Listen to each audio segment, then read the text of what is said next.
অনেকেই আছেন খাবারকে বারবার গরম করে খেতে ভালোবাসেন। কিছু কিছু খাবার আছে যেসব খাবারগুলি বারবার গরম করে খেলে বিভিন্ন রকম শারীরিক সমস্যার সৃষ্টি হতে পারে।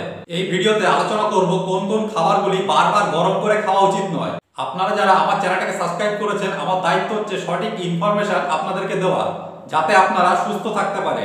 এবং যারা এখনো আমার চ্যানেলটাকে সাবস্ক্রাইব করেননি, চ্যানেলটাকে সাবস্ক্রাইব করে পাশে থাকুন। এই ভিডিওটা পুরুষ এবং মহিলা উভয় দেখবেন, বিশেষ করে মহিলারা তো অবশ্যই দেখবেন, কারণ রান্নার দায়িত্ব প্রধানত মহিলাদের উপরেই থাকে। পুরুষরা রান্না করে না এমনটা নয়, পুরুষরা রান্না করে। পুরুষরা কিন্তু মহিলাদের থেকে আরো ভালো রান্না করতে পারে। আপনাদের কি মনে হয় আপনারা কমেন্ট করে জানাবেন। তাহলে চলুন জেনে নেওয়া যাক কোন কোন খাবারগুলি বারবার গরম করে আমাদেরকে খাওয়া উচিত নয়। প্রথমে যে খাবারটির কথা বলবো সেটি হচ্ছে চিকেন। চিকেন আমরা অনেকেই খেতে ভালোবাসি, বিশেষ করে একটু গরম গরম খেতে ভালোবাসি।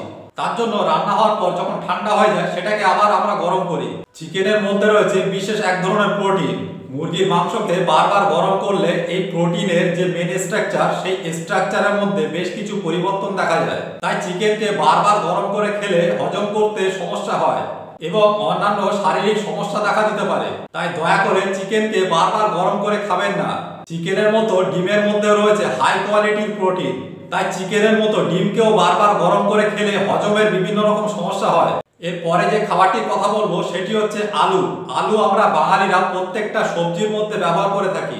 আলু রান্নার পর যখন নরমাল রুম টেম্পারেচারের মধ্যে আনা হয়, তখন আলুর মধ্যে ক্লোস্ট্রিডিয়াম বোটুলিনুম নামে এক ধরনের ক্ষতিকারক ব্যাকটেরিয়া উৎপন্ন হয় এবং আলুকে যখন দ্বিতীয়বার গরম করা হয় তখন আলুর মধ্যে বোটুলিজম নামে এক ধরনের ফুড পয়জনিং এর আবির্ভাব হয়। এই ফুড পয়জনিং অন্যান্য ফুড পয়জনিং এর থেকে বেশি ক্ষতিকারক এবং এটি মানুষের প্রাণঘাতীও হতে পারে। এরপরে যে খাবারটির কথা বলবো সেটি হচ্ছে পালং শাক। পালং শাকের মধ্যে রয়েছে নাইট্রেট। এই নাইট্রেট আমাদের শরীরের জন্য বিশেষ উপকারী। পালং শাককে যখন দ্বিতীয়বার গরম করা হয় তখন পালং শাকের মধ্যে নাইট্রেট নাইট্রাইটে রূপান্তরিত হয়। এই নাইট্রাইট আমাদের স্বাস্থ্যের জন্য ক্ষতিকারক। আবার যখন দুবারেরও বেশি গরম করা হয় তখন নাইট্রোস্যামাইনে রূপান্তরিত হয়। এই নাইট্রোস্যামাইন হচ্ছে এক ধরনের কেমিক্যাল। এই নাইট্রোস্যামাইন কেমিক্যাল ক্যান্সারের ঝুঁকিকে বাড়িয়ে দেয় এবং আয়ুর্বেদিক শাস্ত্র মতে রাত্রিরে শাক না খাওয়াই ভালো। তাই পালং শাক আপনি অল্প পরিমাণে রান্না করবেন এবং সেটুকু খেয়ে শেষ করবেন।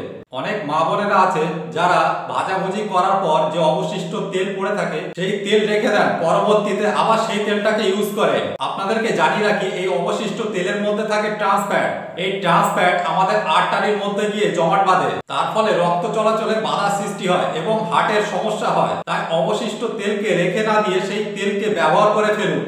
সেই জন্য আমরা দোকানের ভাজাভুজি খেতেও বারণ করি, কারণ যারা তেলে ভাজা বিক্রি করেন ওনারা কিন্তু তেলকে অনেক দিন ধরে রেখে দেন, যার ফলে ওর মধ্যে ট্রান্স ফ্যাট তৈরি হয়ে যায়। তাই আপনারা চেষ্টা করবেন দোকানের ভাজা যত কম খাওয়া যায়। এরপর যে খাবারটির কথা বলবো সেটি হচ্ছে চা।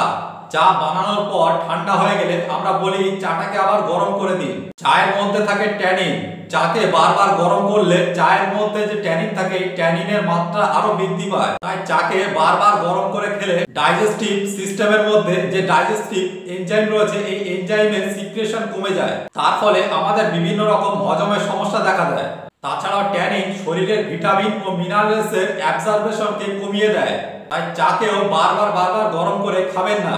ভিডিওটা একটু ইনফরমেটিভ বলে মনে হলে চ্যানেলটাকে সাবস্ক্রাইব করবেন, পাশে থাকা বেল আইকনটিকেও প্রেস করবেন, ভিডিওতে একটি লাইক করবেন। সুস্থ থাকবেন, ভালো থাকবেন, দেখা হবে পরের ভিডিওতে।